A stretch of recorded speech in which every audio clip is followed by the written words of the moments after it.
Ya estamos con el profesor López Almejo. Buenas noches, profesor, ¿cómo está? Hola Berenice, buenas noches, muy contento de estar con ustedes como cada viernes. Perfecto. Oiga, ¿qué nos trae el día de hoy? Pues el tema que está en boga, que trae en pánico a los mercados internacionales y a uno que otro gobierno por ahí, a partir de este chantaje y este intento de extorsión de Donald Trump, es decir, los agresivos aranceles que al parecer, Berenice, con el apoyo de una IA, fijaron de manera abrupta, es decir, le encargaron a una IA el que fijara aranceles y por eso terminaron haciendo un oso gigantesco de imponerles el 10% de aranceles a unas islas deshabitadas que forman parte de Australia, que se llaman Heard and McDonald's, que solamente hay pingüinos. Y eso pues te habla mucho de hasta dónde, y esa es la pregunta que trae de cabeza los mercados bursátiles, hasta dónde los aranceles son ideológicos o hasta dónde son simplemente una herramienta de presión para que a través de la extorsión Donald Trump pueda conseguir lo mismo que ha hecho con México y Canadá, que ya estamos más familiarizados, favores políticos a cambio de que no les ponga aranceles o se los reduzca. Y entonces Trump sale a decir, pues antes, si les pidiéramos un favor a nuestros socios y adversarios, no harían nada por nosotros. Ahora que tienen la amenaza de los aranceles, harían cualquier cosa que les pidamos. Así que mi estrategia funciona. Y sobre todo que también amenazó incluso una vez más a todos los países diciendo que si tomaban represalias, él también iba a tomar nuevamente medidas en contra de ellos. Pues déjame te platico que el resto de países le ha tenido bastante miedo y se han puesto a platicar sobre cómo responder exactamente para que no les dupliquen o tripliquen los aranceles. Sin embargo, el gigante asiático, China, también es parte de este gran pánico que se vive en los mercados, sobre todo, sabes, en los mercados de futuros, tanto de Nasdaq como de petróleo Brent, que hoy pues bajó un récord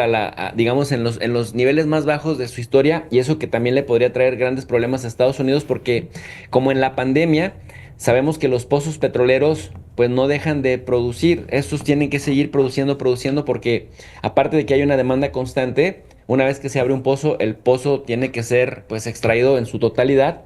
de lo contrario se desperdiciaría o causaría un desastre ecológico. En el COVID-19, en la época de la pandemia en 2020, particularmente entre abril y junio del 2020, cuando estaba, digamos, obligatorio que todos nos encerraron en nuestras casas, obviamente se cayó todo, dejó de haber demanda, dejó de haber producción.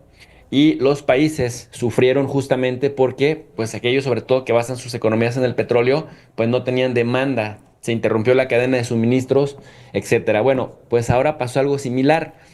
China responde con el 34% de aranceles, no se anda jugando, dice no me voy a dejar extorsionar por esto que Estados Unidos, sin el mínimo respeto al marco jurídico internacional, hace, y si van a jugar a esas, pues entonces vamos a proteger nuestra industria. Como Estados Unidos sí le vende unos 147 mil millones de dólares en mercancías anuales a China, y que de hecho esa es la gran queja de Estados Unidos, como no le puede competir, está en un déficit total. China pues prácticamente le vende el doble o el triple. Entonces los seguidores, porque eso también lo hizo muy inteligente China, le impuso aranceles sobre todo a los productos que se fabrican en distritos y en estados, que tiene un gran respaldo popular Donald Trump, que por cierto, ahora termino la idea, pero no quiero que se me Ujú. pase este dato. La encuesta Ipsos y Reuters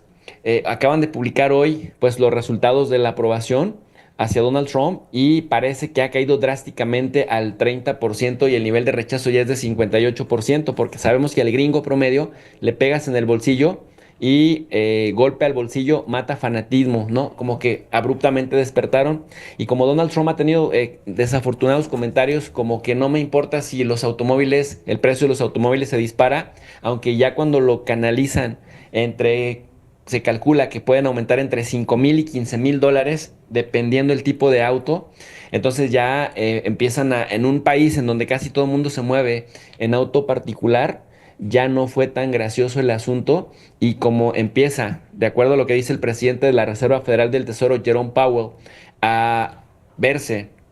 primero, una desaceleración económica, porque seguramente el proteccionismo Ujú. bajó, pues, o bajará los niveles de producción. En segundo lugar, Entonces se da la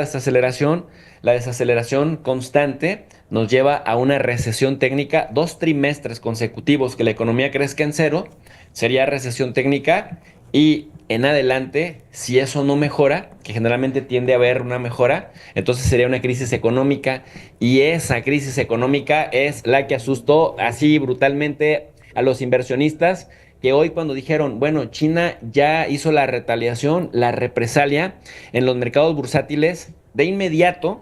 grandes cotizadores de en bolsa, los que también se conocen como brokers, los intermediarios, empezaron a vender acciones de aquellos sectores, de aquellas empresas que van a ser más afectados tanto por los impuestos amenazantes de Donald Trump como por la respuesta china. Y eso generó que, pues cuando vendes y la venta es superior a la oferta, pues los precios caen. Y al caer los precios, entonces de manera concatenada, empieza a verse afectado prácticamente el trabajo de la bolsa, de tal suerte que Wall Street tuvo hoy, este 4 de abril del año 2025, su peor caída en 5 años. Y esos 5 años fue por el COVID-19. Si no hubiera habido COVID, sería de los últimos 10 años su peor pues su peor caída, 10% en un par de días. Y esto apenas empieza porque prácticamente ya se contagiaron el DAX alemán, que cayó casi 5%, el Eurostoxx, que cayó también un 4.6%, el CAC francés 4.3%, y esto ha obligado a que desde la Unión Europea digan, queremos negociar con Estados Unidos, estamos muy tristes por el golpeteo que esto significa para nosotros, 20% de aranceles, y pues si no nos queda de otra vamos a tener que responder, y eso ya la Unión Europea como conjunto sí compite con China en términos comerciales y compite con Estados Unidos. Entonces vendría otra sacudida muy fuerte que impactaría a final de cuentas a los consumidores de Estados Unidos, Berenice. No, pues un panorama muy complicado, sobre todo, digo, para la economía en general a nivel mundial, pero en específico para Estados Unidos. Además, si tomamos en cuenta la deuda insostenible que también desata esta política arancelaria que está implementando ahora el presidente Donald Trump, que además, pues por lo que estamos viendo puede ser una navaja de doble filo. Pues le agradecemos mucho que nos haya acompañado esta noche, profesor López Almeida.